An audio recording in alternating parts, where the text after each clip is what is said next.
L'actualité à la une ce matin. 2 candidates au certificat d'aptitude professionnelle veulent porter plainte contre des camarades qui auraient été déclarés admissibles à l'examen sans avoir composé. Le jury numéro 19 du lycée Bruno Schweizer s'explique. Le président a rencontré la presse mercredi. Bientôt un deuxième tribunal de grande instance à Ouagadougou et une cour d'appel à Fadanogourma. C'est le ministre de la Justice qui l'a annoncé ce matin au cours du point de presse du gouvernement. Draman Yambeogo et le docteur Alain Zobga étaient face aux journalistes pour annoncer les perspectives de leur département. Vous allez les entendre dans cette édition.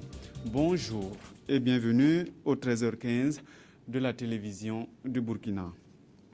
Y a-t-il eu fraude au jury 19 du certificat d'aptitude professionnelle à Ouagadougou? De candidates recalées au premier tour soutiennent que d'autres auraient été déclarées admissibles sans avoir composé un seul sujet. Faux, répond le jury, mais les plaignantes veulent porter le dossier plus loin. Explication, Ramatouzida Nyakiteda. La plainte est grave et même très grave. 2 candidates à l'examen du CAP commercial, option employé de bureau, sont accusées de n'avoir pas composé alors qu'elles sont admissibles pour le second tour. C'est du moins l'avis de Touré Awa et de Kiem Touré Aïssa. Il y avait une fille de ma classe qui était arrêtée. Donc, elle a dit que non, qu'il y a sa voisine qui n'était pas là.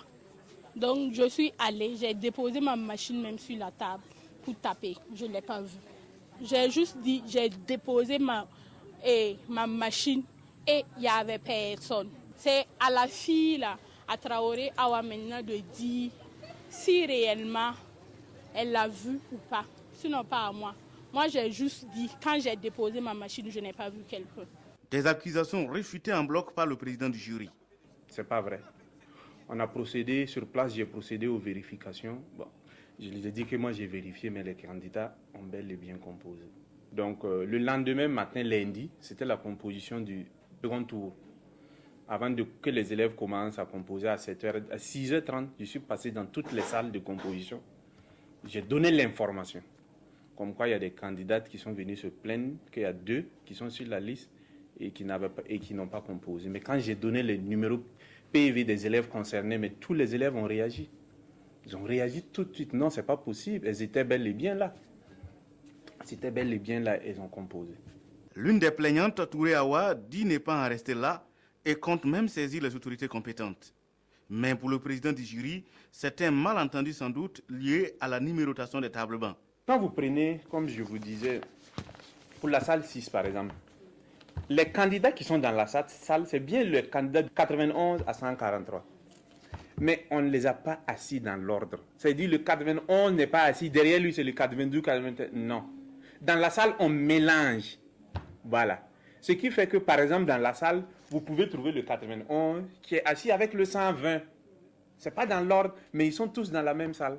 Et c'est comme ça que la fille, celle qui a le 127, pour elle, le numéro 128 était assise derrière elle. Pourtant, ce n'était pas le 128, puisque ce n'est pas dans l'ordre. Voilà. Donc, du coup, dans sa tête, le 128 n'est pas venu. Finalement, il n'y a pas eu de fraude. L'accusation n'est certes pas fondée, mais la situation à laquelle rappelle une fois de plus l'importance d'éviter les rumeurs qui peuvent porter préjudice à autrui. Affaire à suivre. Après l'accord de mardi entre le gouvernement malien et les rebelles Touaregs, les choses s'accélèrent sur le terrain avec la réunion ce matin de la commission mixte chargée de préparer le redéploiement de l'administration et de l'armée malienne. Le gouvernement réfléchit exactement sur comment cette opération préalable à la tenue des élections du 28 juillet prochain pourrait donc se dérouler sur le terrain. Explication, Karim Patrick Namano. L'obstacle le plus difficile a été franchi avec la signature des accords de Ouagadougou. La prochaine étape définit les conditions et le calendrier d'un retour de l'armée et de l'administration malienne dans la région de Kidal. Cette tâche est dévolue à cette commission mixte comprenant des représentants de l'armée malienne, des groupes du Nord assistés des Nations Unies, de l'armée française, de la MISMA et de la délégation burkinabé. And right now we are discussing the modalities on how we are going to work out the ceasefire agreement. And I want to assure everyone that there's good cooperation. Présentement, nous travaillons sur les modalités de mise en œuvre des accords de paix. Je vous rassure que nous allons œuvrer à une bonne coopération entre le gouvernement malien, le MNLA et le Haut Conseil pour l'unité de l'Azawad. Nous espérons achever nos travaux aujourd'hui pour pouvoir être à Kidal avant lundi prochain en vue d'entamer le démarrage du processus. À l'heure actuelle, il n'y a plus de point de désaccord entre les différentes parties. In earnest, we have reached an agreement as to how we're going to do it. There is no problem between the groups again. Dans la région de Kidal, la commission mixte devrait préparer et encadrer le processus sécuritaire pour éviter toute reprise des hostilités. Le rôle et la place de l'armée et de l'administration malienne seront clairement définis pour garantir la tenue d'élections libres et transparentes en juillet prochain. Le gouvernement était face à la presse ce matin. C'est une tradition. Les ministres viennent répondre aux questions des journalistes sur les sujets brûlants. Aujourd'hui, le ministre de la Justice est venu annoncer un deuxième tribunal de grande instance pour Ouagadougou. Le ministre Alain Zoubga a, lui, exposé les nouveaux mécanismes de résilience pour les populations en souffrance. Nyarkiteda, reportage. La justice au service de tous les Burkinabés.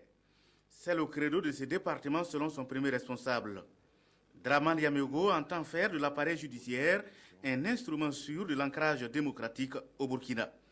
Pour ce faire, les actions prioritaires du département sont axées sur des points qu'il juge lui-même essentiels pour une justice forte et équitable. Nous avons inscrit au titre de l'année 2013 la relecture de certains textes essentiels qui, en réalité, constituent un fondement essentiel du secteur de la justice.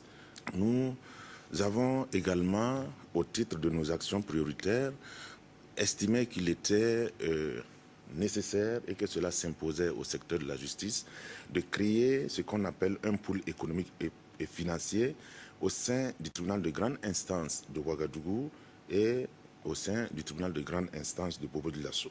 Et nous avons pensé qu'en raison de notre situation économique actuelle, en raison de nos besoins de justice, nous avons pensé qu'il s'imposait à nous d'avoir une cour d'appel à Fada. Et nous avons également pensé qu'il était bon d'avoir un deuxième TGI à Ouagadougou. L'année 2012 n'a pas été facile avec beaucoup de cas d'inondation au Burkina Faso, mais également l'accueil de près de 80 000 réfugiés maliens sur le territoire burkinabé, selon le ministre de l'Action sociale et de la Solidarité nationale. Pour le docteur Alain Zoubga, l'État a débloqué près de 9 milliards de francs CFA pour les besoins d'urgence des réfugiés. Au regard de ces facteurs, une nouvelle orientation du ministère et un nouveau mécanisme de résilience des populations sont préconisés au département de l'action sociale. Nos priorités sont centrées sur les volets suivants. D'abord, la réorientation des programmes donc, à travers un renforcement des capacités institutionnelles du département, mais aussi le renforcement des capacités d'intervention du département, le renforcement des mécanismes de résilience au niveau du département, mais enfin, une autre vision de ce département. Plusieurs points se rapportant à l'actualité ont été abordés, dont celui relatif à la marche de l'opposition contre le Sénat. Pour le ministre de la Communication, porte-parole du gouvernement, cela fait partie de la bonne marche de la démocratie et en tout état de cause, la mise en place du Sénat participe du respect des dispositions de la Constitution. Autre priorité pour le gouvernement Tiao, l'assainissement. Le taux de couverture au Burkina est estimé à 3%. Pour donner l'exemple de construction des latrines familiales, le Premier ministre a lui-même offert une trentaine à des familles de Pouni, son village. Il répond ainsi au projet assainissement total porté par les leaders, soutenu par le réseau Riche et l'ONG WaterAid. Fousseni Kindo. C'était le 23 juin 2012 à Pouni. Luc Adolphe Tiao s'engageait à construire une trentaine de latrines familiales pour son village natal. Un an après, ses promesses sont tenues et cette cérémonie couronne le processus. En lançant cette opération, dans toute la commune, nous sommes, je pense qu'à peu près un peu plus d'une cinquantaine de latrines qui ont été promises. Et je pense que nous allons tout mettre en œuvre pour que ces 50 latrines soient réalisées. Mais nous en attendons encore plus. Et j'espère que l'exemple que nous avons posé ici à Pouni va faire tache d'huile dans les autres communes du Burkina Faso. Lancé dans le cadre de l'opération ATPL, assainissement total porté par les leaders, cette initiative du RICH, le réseau de journalistes pour l'eau potable et l'hygiène, Et l'ONG WaterAid va aider Apuni à réduire le péril fécal et améliorer l'hygiène de vie dans ce milieu rural. Et pour les populations de la localité, elles ne peuvent que se réjouir de l'initiative d'un fils du village. Le Premier ministre a reçu à l'occasion une attestation de félicitations du riche qui encourage d'autres leaders du Sanguier et du pays à s'engager pour que le droit à l'assainissement soit une réalité dans tout le pays. Et pour la construction de ces latrines et toute autre construction au Burkina, il faudra tenir compte des normes de construction en vigueur. Le ministère de l'Habitat et de l'Urbanisme y tient. Une délégation de contrôleurs est à Tenkodogo. Une dizaine de chantiers seront contrôlés sur place. Elono Yerbanga. Un lieu de culte en construction sur une réserve administrative dans le quartier Kuala Gomis du secteur numéro 1 de la ville de Tenkodogo. Sans autorisation de construction, ceci n'est pas un cas isolé. Dans cet autre quartier de la même ville, c'est un espace d'habitation qui est transformé en lieu de commerce. Ce qui concerne la réserve administrative occupée par un lieu de culte, il y a deux infractions que nous avons constatées.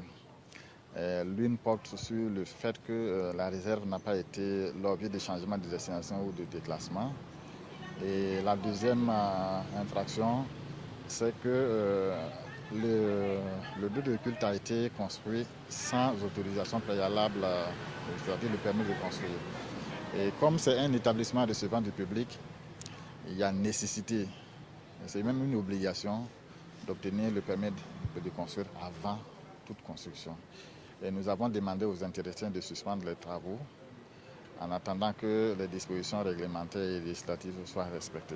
Ces délits dans le domaine de la construction sont passibles d'une amende allant de 200 000 à 2 millions de francs CFA et d'une peine d'emprisonnement de 6 mois. Et cette première sortie du ministère de l'Habitat et de l'Urbanisme vise à sensibiliser les responsables de chantier. La phase répressive va suivre.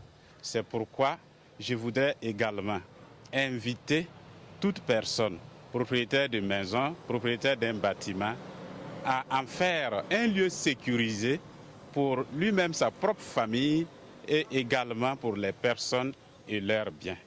À quelques mètres de ces cas de chantier non autorisés, un immeuble de type R+2 en construction avec tous les documents nécessaires. C'est un établissement commercial et l'intéressé a pris les dispositions nécessaires pour se mettre en conformité avec la réglementation. Et c'est ce que nous souhaitons avec les autorités régionales, municipales et provinciales, que ce soit un exemple pour tous. Les 3 responsables de chantier ont tous reçu des invitations à la mairie pour la poursuite de la sensibilisation. L'opération de contrôle des constructions de bâtiments devra se poursuivre dans la ville de Tenkodogo jusqu'au samedi prochain. Faut-il voir un lien entre la pauvreté et la dégradation des sols? Une recherche sur le Burkina et le Niger cherche des solutions. Durant 4 ans, les chercheurs ont parcouru les 2 pays et font actuellement la restitution à Ouagadougou. Ernest Kambiri. Le projet sur l'étude de la dynamique de la pauvreté et de la dégradation des terres en zone sahélienne est exécuté depuis 2010 au Burkina Faso et au Niger, avec comme objectif de comprendre dans quel but les terres auraient pu être détériorisées depuis les années 80. Il s'agissait également de regarder dans une dynamique de comparaison entre les années 80 et 2010 s'il y a eu une évidence de détériorisation des conditions de vie des ménages en zone rurale et de faire le lien entre cette dégradation des sols et la pauvreté en milieu rural.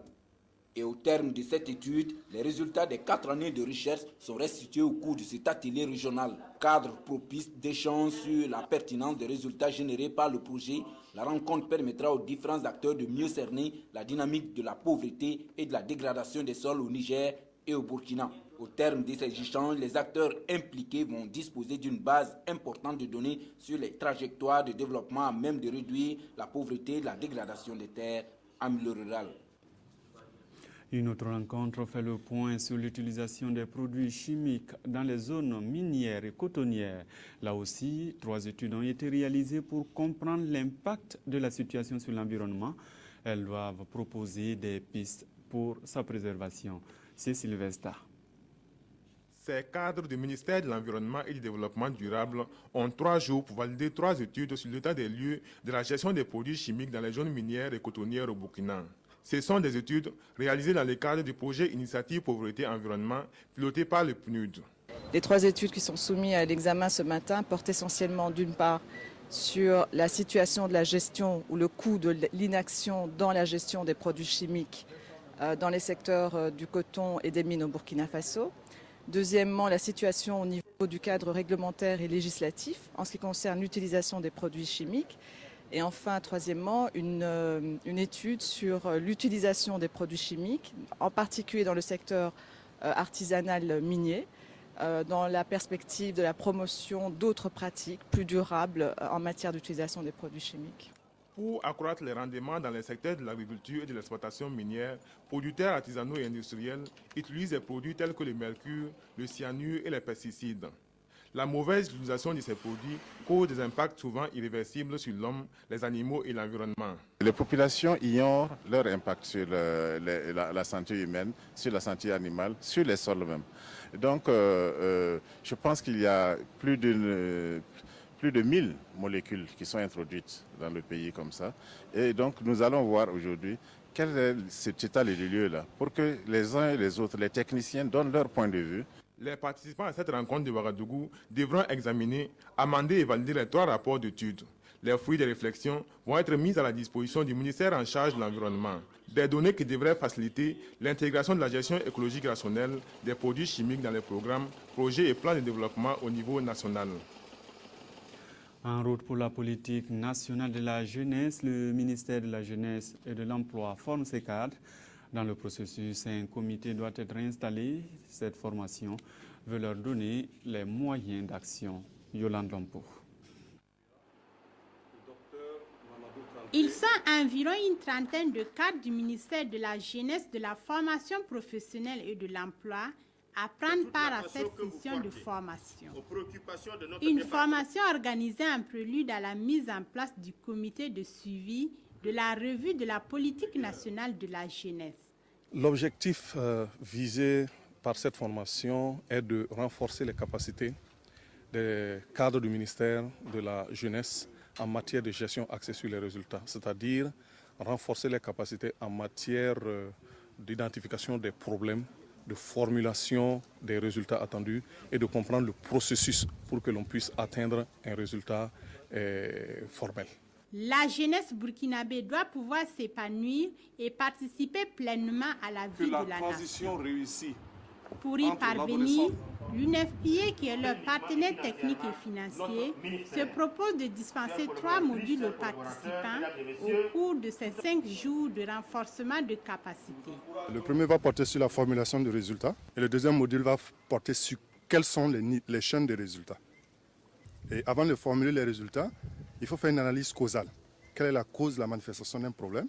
Et sur la base de ces causes-là, quels sont les éléments sur lesquels on peut avoir une influence positive pour faire changer? Et le dernier module maintenant va porter sur le suivi-évaluation. Et à cette rencontre sera évaluée la PNJ 2008-2012 dans le but d'élaborer une nouvelle politique de jeunesse qui prenne en compte le contexte complexe de la jeunesse au Burkina Faso.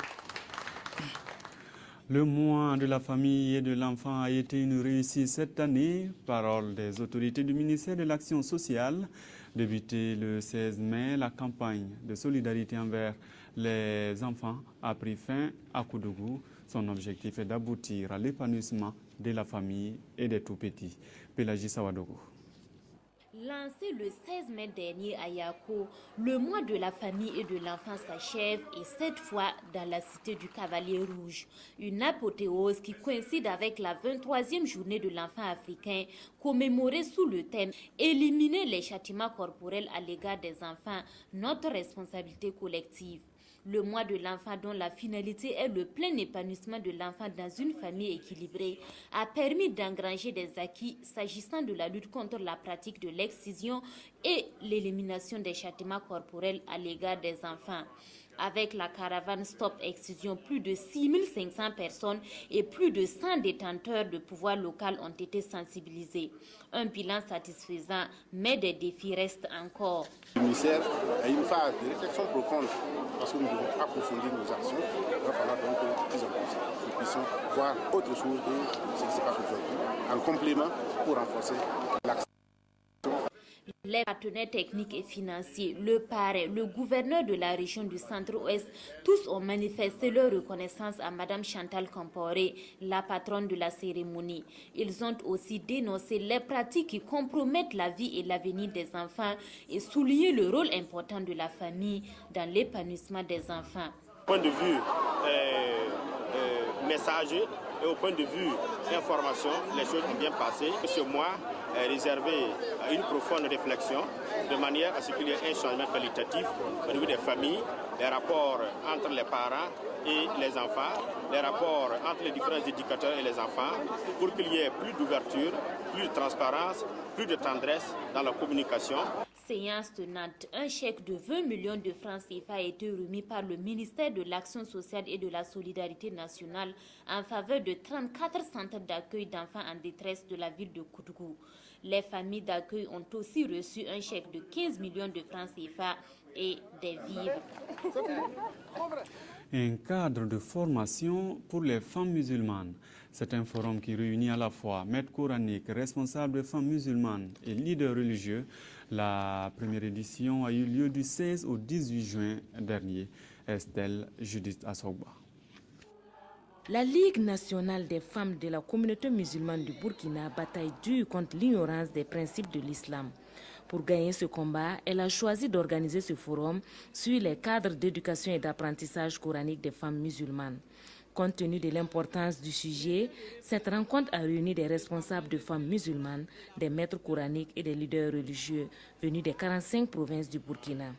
Les personnes ressources et averties des problèmes de l'éducation et des concepts de l'islam vont partager leur savoir et leurs expériences avec les participants à travers 5 communications. Il s'agira de façon spécifique de faire l'état des lieux sur les cadres d'apprentissage et d'éducation coranique et de dégager des perspectives. La contribution des leaders religieux musulmans dans le renforcement et l'amélioration du système éducatif et d'apprentissage du Coran est aussi attendue à ce forum. Des travaux en atelier permettront aux participants de réfléchir sur les thématiques liées à l'éducation et à l'apprentissage coranique des femmes, mais surtout d'apporter des innovations. À l'issue de ces échanges, des recommandations et des propositions qui seront élaborées seront transmises au ministre de l'Éducation nationale et de l'alphabétisation. Koumba Boli devra à son tour les soumettre au gouvernement. À l'étranger, Barack Obama demande la réduction d'1 tiers des armes nucléaires. Le président américain se propose d'en parler avec la Russie. Il a dit à Berlin au cours d'une visite. Moscou s'est dit sceptique, surtout que l'Amérique développe un projet de bouclier antimissile en Europe.